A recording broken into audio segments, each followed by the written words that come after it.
আকৌ এবাৰ স্বাগতম জনাইছোঁ আপোনালোকৰ মোৰ চেনেল ৰঞ্জনাছ ৱৰ্ল্ডলৈ। আৰু আজি মই আপোনালোকৰ আগত লৈ আহিম এটা নতুন ৰেচিপি, আৰু সেইটো হৈছে ভেদাইলতাৰে মাছ।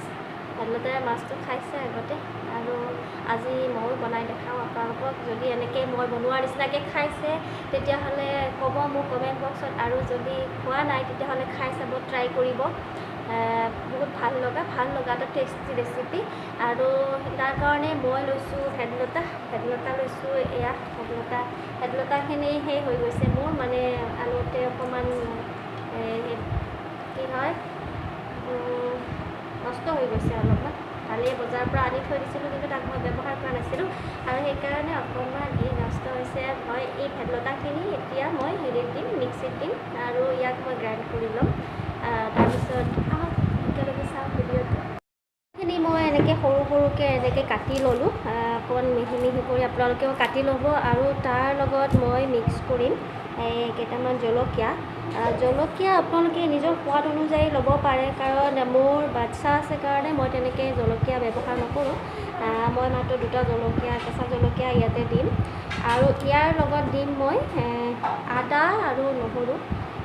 তো গোটেইখিনি মিক্স কৰি মই ইয়াক গ্ৰাইণ্ড কৰিম।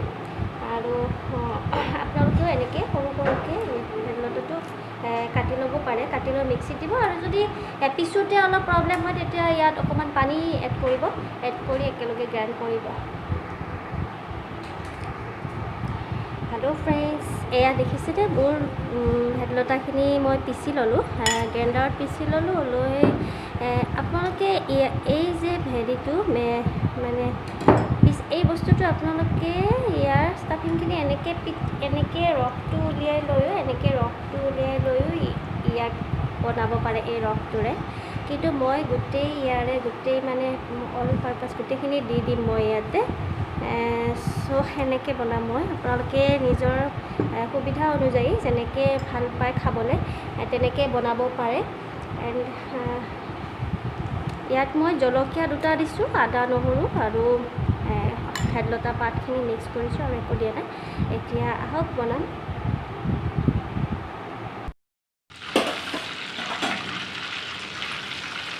কেৰাহীত দিছোঁ বহাই, কেৰাহীত তেল গৰম হ'ব ধৰিছে, আৰু এতিয়া মই ইয়াতে এড কৰিম পিঁয়াজ। আৰু এটা বস্তু মই আপোনালোকক দেখাই দিওঁ, এইফালে মই ইয়াৰ মাছ পুৰা বনাইছোঁ, মাছৰ পিটিকা বনাম আজি।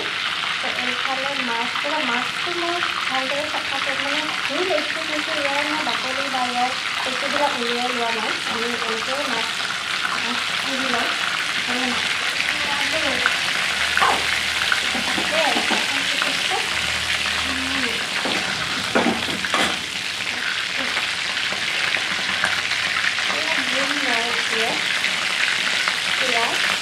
পিঁয়াজটো মই এটা পিঁয়াজ কাটি দিছিলোঁ, ডাঙৰ পিঁয়াজ এটা, আৰু তাত মই পিঁয়াজটো ফ্ৰাই কৰি লওঁ।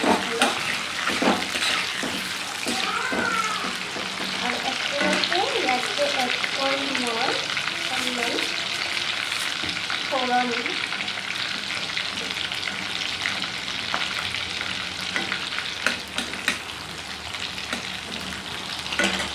আৰু ইফালে মাছটো ফ্ৰাই থাকিব লাগিব।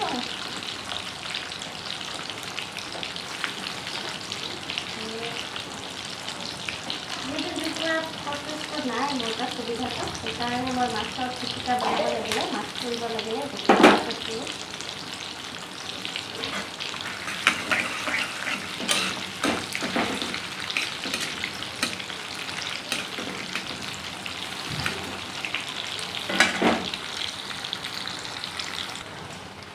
এতিয়া মই ইয়াতে এড কৰিম, মই এটা বিলাহী এফাল ব্যৱহাৰ কৰিছোঁ, এনেকৈ কাটি লৈ মাত্ৰ এফাল দিছোঁ বিলাহীটো। এইটো ইয়াতে মই এড কৰিম। এতিয়া বিলাহীটো কিছু সময় ফ্ৰাই কৰিম, আৰু বিলাহীটো সিজিবৰ কাৰণে ইয়াত মই অকণমান নিমখ দিম, যাতে বিলাহীখিনি সোনকালে সিজি যায়। একদম কমকৈ, একদম সিজাৰ পিছত নিমখটো দিম মই। তো এতিয়া আকৌ বিলাহীটো সিজিবৰ কাৰণে মই অকণমান নিমখ দিম, আৰু ইয়াত মই গেছটো কমাই লৈ কিনে তাত মই অলপ সময় কাৰণে ঢাকন এখন দি থৈ দিম, 2 মিনিট 3 মিনিটমানৰ কাৰণে। সেইকাৰণে মই মাছটো ঠিক কৰি আছোঁ। মাছখিনি হ'ব ধৰিছে।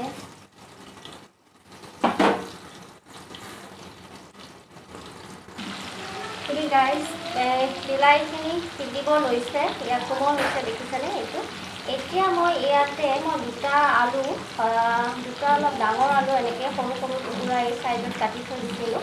আৰু এই আলুখিনি আপোনালোকক জনাওঁ যে আলুটো আপোনালোকে বইল কৰিও বনাব পাৰে। ভেদাইলতাটো বইল কৰি ইয়াত পিটিকি লৈ তেনেকৈ বনাব পাৰে। আৰু হাফ বইল কৰি এনেকৈ কাটি লৈও আপোনালোকে ইয়াত ফ্ৰাই কৰি বনাব পাৰে। মই কিন্তু বইল কৰা নাছিলোঁ, মোৰ আলুটো ডাইৰেক্ট মই এনেকৈ কাটি লৈ দিম এতিয়া। এইটো আলুখিনি মই বইল কৰা নাই, এনেকৈ ফ্ৰাই কৰিলে ভেদাইলতাৰ তৰকাৰীটো খাবলৈ সোৱাদ হয়। সেইকাৰণে মই ইয়াত এনেকৈ কাটি ল'লোঁ।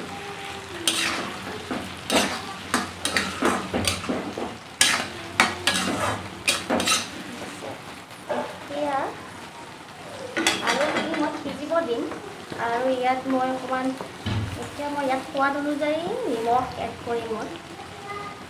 নিমখ আপোনালোকে আপোনালোকৰ নিজৰ সোৱাদ অনুযায়ী ব্যৱহাৰ কৰিব, সেইটো আপোনালোকে এটাই জানিব কেনেকৈ কৰিব লাগে।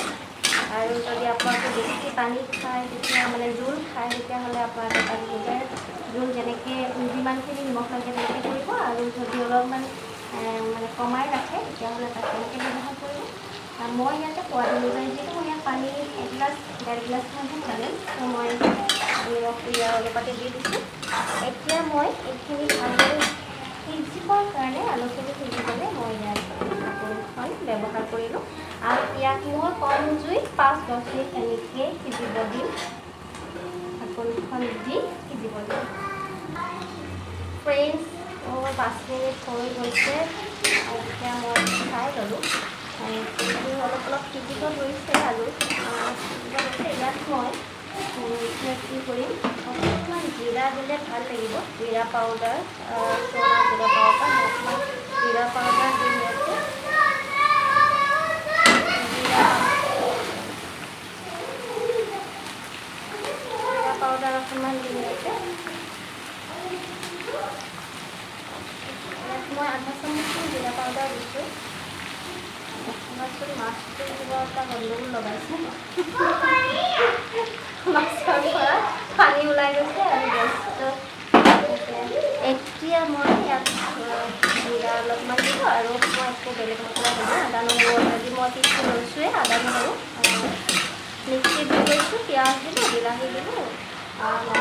এতিয়া এইটো মোৰ সিজিব হৈছে আৰু মই ইয়াতে এতিয়া আপোনালোকক দেখাই দিম। ইয়াত মই 1 গিলাচহে পানী লৈছোঁ। 1 গিলাচ পানী পেষ্টটোৰ লগত মিলাই লৈছোঁ।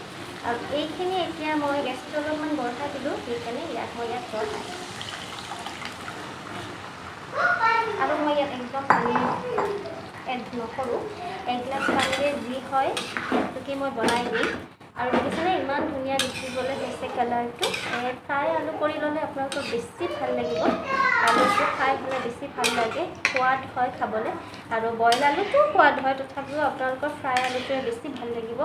বাপৰে মই ঘামি গ'লোঁ দেই, ইমান গৰম।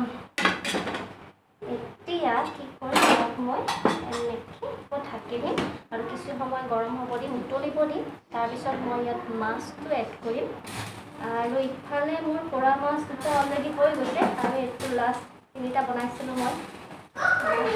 এইটো পোৰা মাছ খাবলৈ ভাল পায়, মাছ আনিলে মই এনেকৈ ৰাখি থৈ দিওঁ, এওঁ ভাল পায় কাৰণে খাবলৈ হৈ থাকিব। আৰু এইটো উতলিব দিওঁ কিছু সময়ৰ কাৰণে। মোৰ মাছ পোৰাটো ইতিমধ্যে হৈ গৈছে। ইয়াত মই ভাঙিয়ে গ'লোঁ, ইয়াত মই সিজি কেনে ভাঙিয়েই গ'লোঁ। চোৱাচোন নেক্সটটো নোপোৱাই হৈ গ'ল, ৰাখি দিলোঁ। আৰু এটা মই ইয়াৰ পৰা গুচাই দিম। এতিয়া মই টিকলি আৰু মই একাপ চাহ খাম, লাল চাহ টিকলি কৰিছোঁ। আৰু এইটো মাছৰ পেষ্টটো চোৱাচোন, চাওক ভাঙি গ'ল, ইজিয়াকৈ নষ্ট হৈ গ'ল। অ'কে, সেইবিলাকে হৈ গ'ল। এতিয়া অকণমান চাহ খাই লওঁ। আৰু এইটো আপোনালোকক দেখাওঁ, এইটো চাওক। মই আপোনালোকক এটা কথা ক'ব পাহৰি থাকিলোঁ, ৰৈ গ'ল ক'বলৈ দেখাবলৈ, ভিডিঅ'টো দেখাবলৈ। মই ইয়াতে হালধি দিছিলোঁ, চামুচমান হালধি দিছিলোঁ সৰু চামুচেৰে আৰু এই চাওকচোন ধুনীয়া হৈছে দেখিবলৈ আৰু ভেদাইলতাৰ এটা ভাল মানে স্মেল এটা আহিব লৈছে দেখিছে আলু সিজিব লৈছে এতিয়া মই ইয়াতে মাছখিনি এড কৰিম আৰু মাছ এড কৰি মই ইয়াক কিছু সময় বইল মানে উতলিব দিম মাছটো মোৰ আছে অকণমান কিন্তু মই ইয়াতে মাত্ৰ 3টাহে মাছ ব্যৱহাৰ কৰিম যিটো টিকলিয়ে এইটো মাছ নাখাব সেইকাৰণে মই ফ্ৰাই ৰাখিব লাগিব সেইকাৰণে মই ইয়াতে 4টা মাছ ব্যৱহাৰ কৰিম অ'কে এতিয়া এইটো আপোনালোকে ইয়াক এনেকৈ লৈ মই ইয়াক এতিয়া আকৌ 10-15 মিনিটৰ কাৰণে ঢাকোনখন দি কম জুইত বইল কৰিম অ'কে ইফালে ষ্টাৰ্টটো হ'ব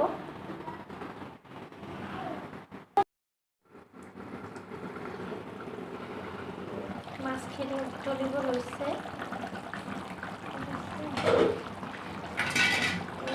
চাওকচোন মাছখিনি এনেকৈ আপোনালোকে বনাই খাব একদম ইজি বহুত ইজি হয়তো আপোনালোকে অলৰেডি বনাইছে বহুত ভালো লাগে আৰু ভেদাইলতাটো গমেই পায় ইমান ভাল দেহৰ কাৰণে এইটো মাজে মাজে খাই থাকিব আপোনালোকেতো ফ্ৰেছ পায় আমিতো আৰু বজাৰৰ পৰা কিনি আনিব লাগে পিছত মই এনেকৈ উতলিয়ক আৰু হৈছে ফ্ৰাইখিনি অকণমান আৰু উতলিব দিওঁ অকণমান দুখ লাগিব দিওঁ আৰু আলু চালু বিলাহী চিলাহী এইবিলাকো ধুনীয়াকৈ সিজি গৈছে দেখিছেনে ইয়াত ভালকৈ সিজি গৈছে ইয়াত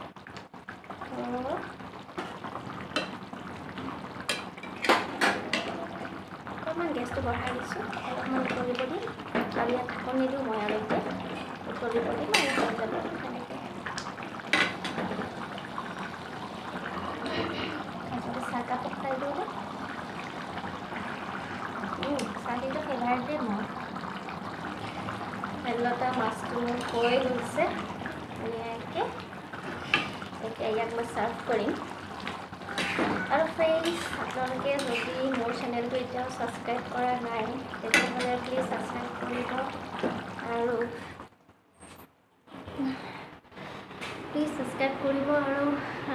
লাইক কৰিব শ্বেয়াৰ কৰিব কমেণ্ট কৰিব ভাল লাগিব তো আজিলৈ থওঁ বাই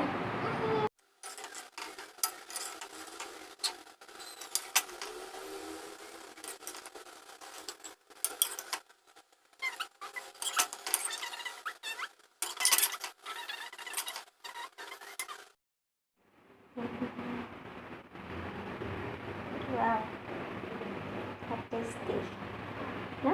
Deখিবলৈ ইমান ধুনীয়া হৈছে মাছৰ জোলটো